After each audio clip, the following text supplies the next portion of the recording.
While camping at Lucky Bay in the Cape Le Grand National Park in Western Australia, the camp host tells us about a must-see. An installation by Antony Gormley, a 2-hour drive north of Kalgoorlie. I first became aware of this British sculptor while I was still teaching visual arts to HSC students. Since retiring, we have seen 2 of his works in England in 2010. One was called Another Place on a beach near Liverpool, and another was called The Angel of the North. So we now have another opportunity to view his work here in Western Australia. But before we go there, here's a little background of this artist's work.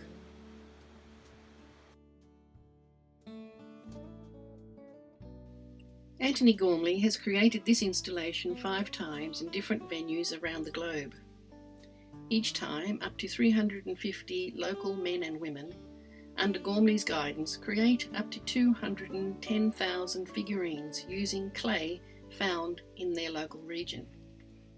The figures are all installed to gaze up at the viewer, creating the sensation that we are the subject. All eyes are on you.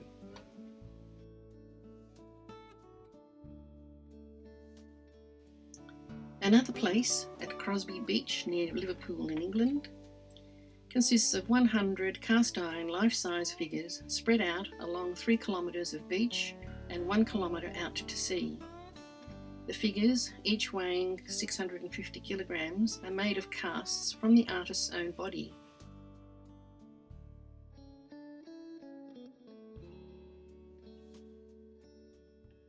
Standing on the beach, all of them looking out to sea, staring out at the horizon in silent expectation. The Angel of the North stands 20 metres high and has a 54-metre wingspan, and for this it needs 500 tonnes of concrete in its foundation.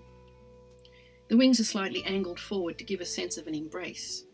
It overlooks the A1 and A167 roads in England and stands on top of a disused coal mine.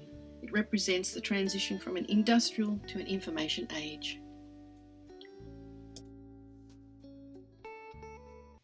Gormley's Inside Australia is the result of an invitation by Sean Doran, then the director of the Perth International Arts Festival, to create a major environmental installation to celebrate the festival's 50th anniversary in 2003.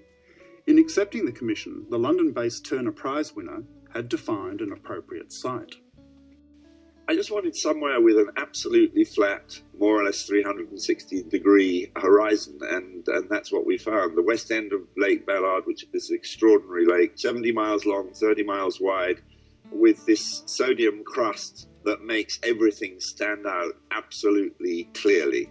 It's an amazing place. It's in the middle of what's called the Yilgarn Craton, which is the oldest bits of the surface of the Earth. It's between 2.9 and 3.5 billion years old. And in it are found molybdenum, iridium, titanium, uranium, gold, chromium, copper, and iron. Once Gormley had found his site at Lake Ballard, he set about the process of making 51 figures that came from the community of Menzies, who were the closest inhabitants to Lake Ballard. The locals were invited to the town hall to have their bodies scanned. So here you see a man who has had 2/3 of his body mass removed in order to reveal something that Gormley calls the insider. It's an abstracted body form that is made from the minerals that have been derived from the landscape in which the sculpture will stand. The 51 figures of men, women and children local to the area were made into styrofoam shapes, cast and transported to their permanent location at a cost of $650,000, subsidised by Lottery West. We decide we just have to check this out. Menzies is a 1.5-hour drive north of Kalgoorlie. This area had a massive rain event 2 days ago, and the roads north of Menzies were closed due to flooding.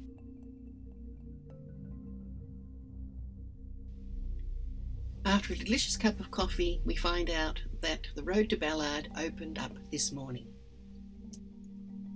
240 mils of rain fell on the township of Leonora, 100 kilometres north of Menzies. And as we head out to Lake Ballard, there's still a lot of water lying around.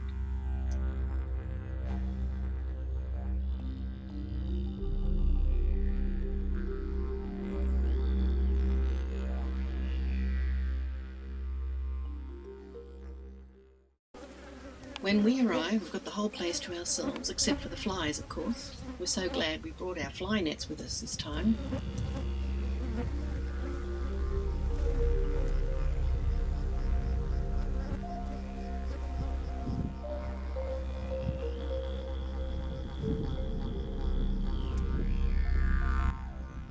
We can actually see some of the insiders from our campsite.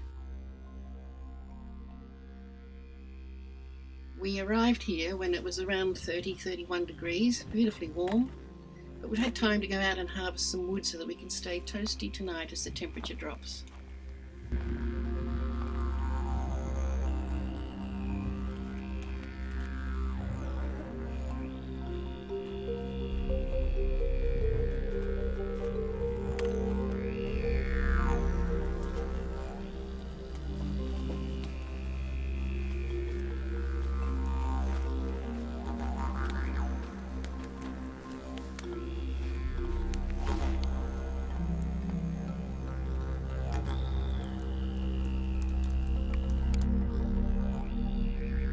The following morning, the first car that arrives is a rented four-wheel drive.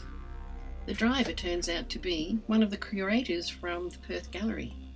He's here to check on the condition of the sculptures. Being in a public place, these sculptures are prone to damage. In fact, he tells us that 2 of the 51 sculptures are being repaired in Perth. The curator told us that they usually come in pairs from Perth to check on the sculptures.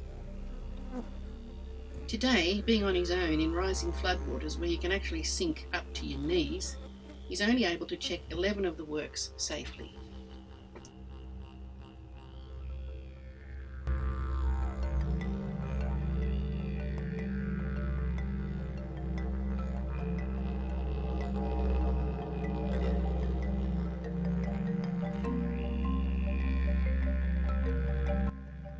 So here we are, with our fly nets and our cameras, ready to explore inside Australia.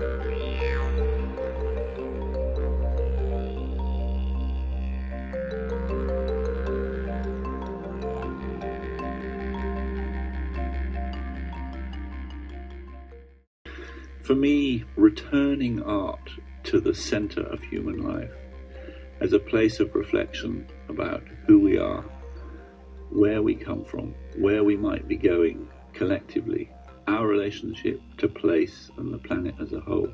I think this is a central thing. I want to bring art back as a kind of place of possibility, a test site for life.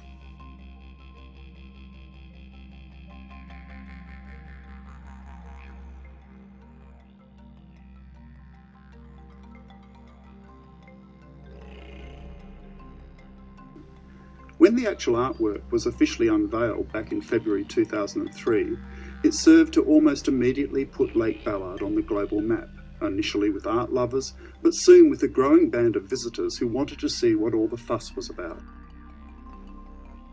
Since the creation of Inside Australia, Antony Gormley has generously gifted the work to the state of Western Australia in perpetuity. It continues to attract a growing number of visitors from around the globe.